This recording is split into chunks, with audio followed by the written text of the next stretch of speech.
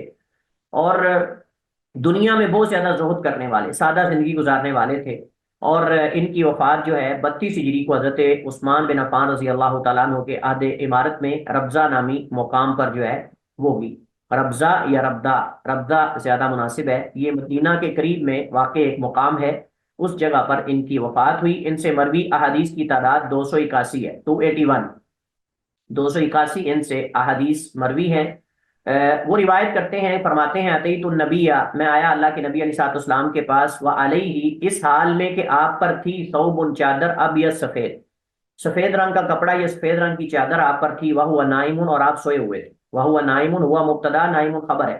اس حال میں کہ آپ سوئے ہوئے تھے۔ ثم اتیت، پھر میں دوبارہ آپ کے پاس آیا،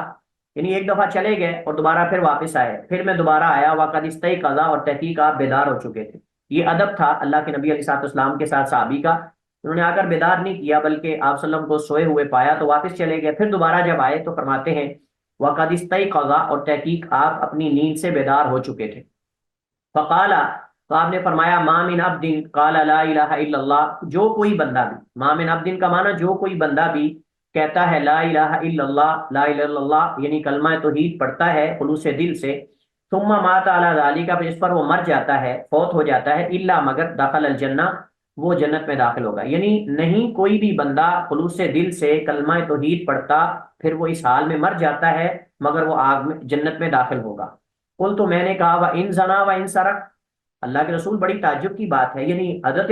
ابو ذر تو مطلب اس سے پہلے سن چکے تھے کہ چوری کی سزا یہ ہے، زنا کی سزا یہ ہے، اور یہ کبیرہ گناہوں میں سے ہیں۔ تو آپ صلی اللہ علیہ وسلم نے جب یہ فرمایا تو حضرت معاذ، حضرت ابو ذر فرماتے ہیں، میں نے کہا اللہ کے رسول، وَإِن زَنَا وَإِن سَرَقَ، اگرچہ وہ زنا بھی کرے اور چوری بھی کرے، قال، آپ نے فرمایا، وَإِن زَنَا وَإِن سَرَقَ، اگر وہ چوری اور زنا بھی کرے پھر بھی وہ جنت میں جائے گا۔ قل، تو میں نے کہا، وَإِن زَنَا وَإِن سَرَقَ، یعنی دوسری دفعہ پھر میں نے کہا اللہ کے رسول اگر وہ چوری کرے اور زنا بھی کرے پھر بھی جنت میں؟ فرمایا، وَإِن زَنَا وَإِن سَرَقَ، اگرچہ اس نے چوری بھی کی ہو، اس نے وَإِن زَنَا، زنا بھی کیا ہو، چوری بھی کی۔ قل، تو میں نے کہا، تیسری دفعہ پھر میں نے کہا اللہ کے رسول، یعنی مزید تاکید کر رہے تھے اور وضاحت طلب کر رہے تھے حضرت ابو ذر، کیونکہ ان کے لیے پہلی دفعہ یہ سن رہے تھے یہ بات، اور چونکہ اصل تو یہ تھا کہ یہ گناہ ہے اور گناہوں پر اللہ تعالیٰ انسان کی پکڑ کرتا ہے۔ تو پھر تیسری دفعہ جب حضرت ابو ذر نے فرمایا، وَإِن زَنَا وَإِن سَرَقَ، اور اگرچہ اس نے زنا بھی کیا ہو، چوری بھی کی ہو، قال، تو آپ نے فرمایا، وَإِن زَنَا وَإِن سَرَقَ عَلَى رَغْمِ أَنْفِ أَبِي ذر، اگرچہ اس نے چوری بھی کی ہو، زنا بھی کیا ہو، چوری بھی کی ہو، علی رغم انف ابی ذر، ابو ذر کی ناک کے خاکلود ہونے کے باوجود، یعنی ابو ذر تمہاری، یعنی تم اگر نہ بھی چاہو تو پھر بھی اللہ تعالیٰ اس کو جنت میں داخل کرے، یعنی اگر تم اس کو محال سمجھ رہے ہو یا ناممکن سمجھ رہے ہو، اس کے باوجود بھی اللہ تعالیٰ اس کو جنت میں داخل کرے گا۔ اصل میں یہ جو جملہ ہے نا، رغم انفو، تربت یمینوں کا، ثقلت کا اموں کا، اس کے بارے میں نے پہلے وضاحت کی ہے کہ عرب کے ہاں ایسا جملہ بولنے سے مراد بد دعا دینا نہیں ہوتا، بد دعا دینا مقصود نہیں ہوتا، بلکہ متنبع کرنا، خبردار کرنا مقصود ہوتا ہے۔ اس وجہ سے بعض رافضہ جو ہیں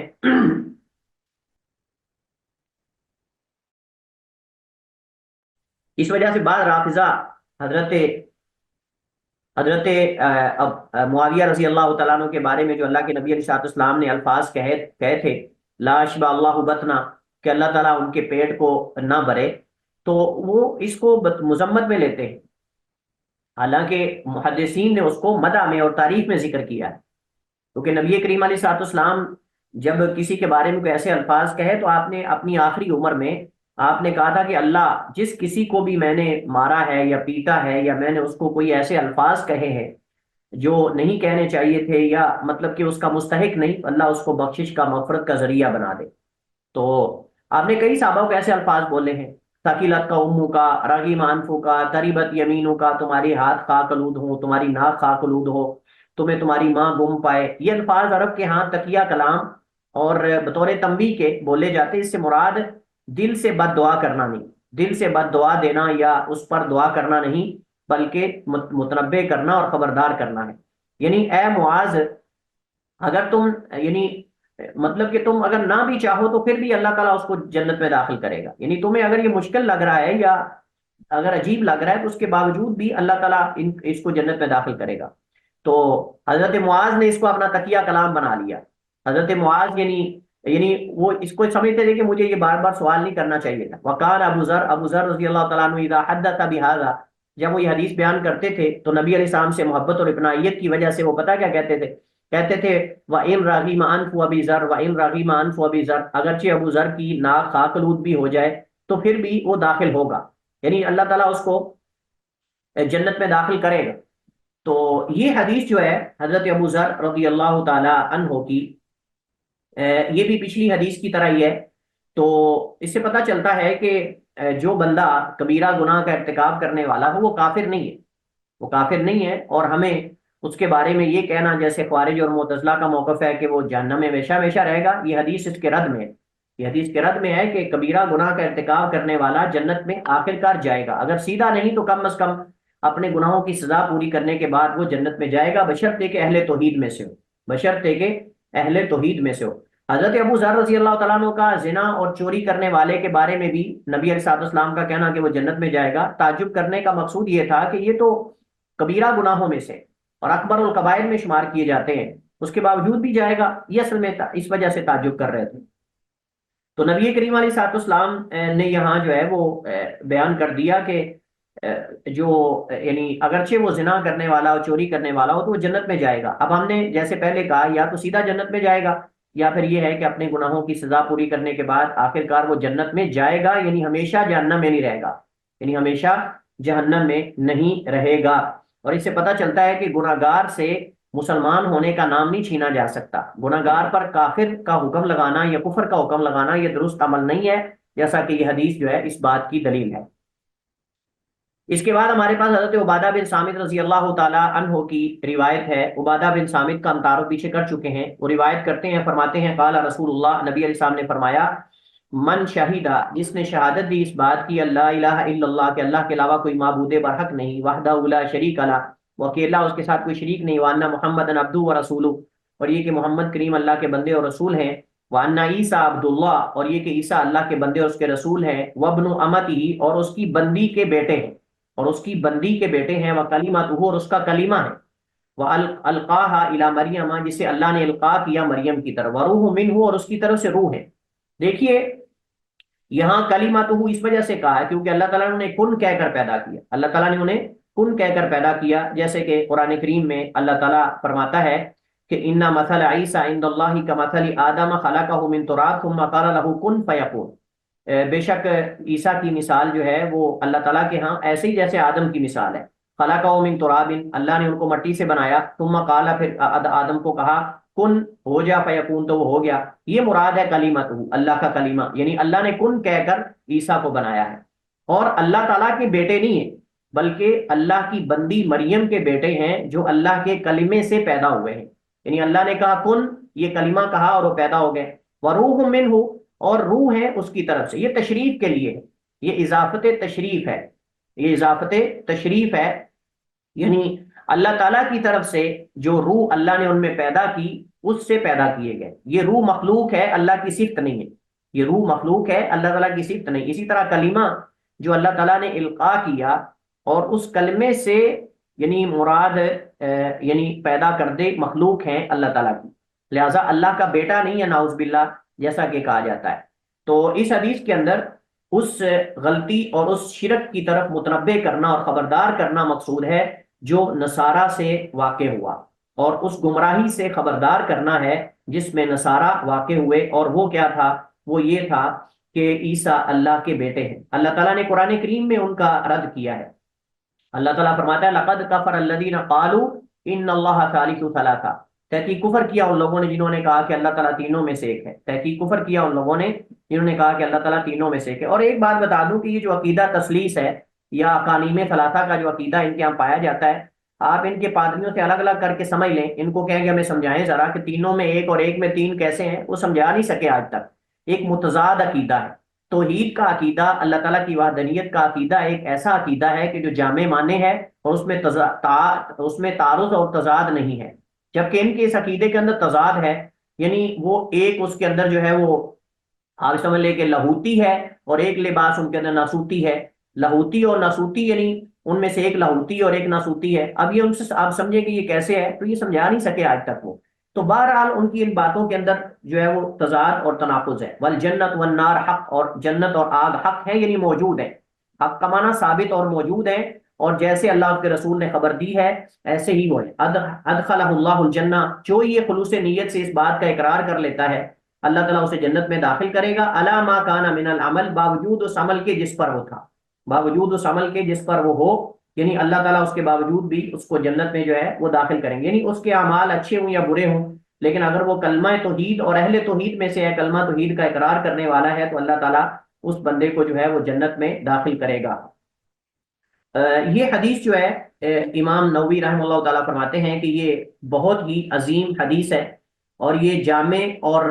یعنی جوامع الکلمات میں سے ہیں، اور یہ حدیث ان جامع احادیث میں سے ہیں جن کو عقیدے کے باب میں استعمال کیا جاتا ہے، اور عقیدے کے باب میں یہ ذکر کی جاتی ہے۔ یہ حدیث ان حدیث میں سے جن کو عقیدے کے باب میں ذکر کیا جاتا ہے۔ اس حدیث کے اندر جو ہے وہ شہادتین کا بیان ہے کہ شہادتین دین کی اصل ہیں، توحید کی فضیلت ہے، اللہ تعالیٰ کی رحمت اور اس کے فضل اور احسان کی وسعت اس کے اندر بیان ہوئی ہے کہ کس قدر اللہ تعالیٰ وسیع فضل و رحمت اور احسان والا ہے۔ اسی طرح اللہ تعالیٰ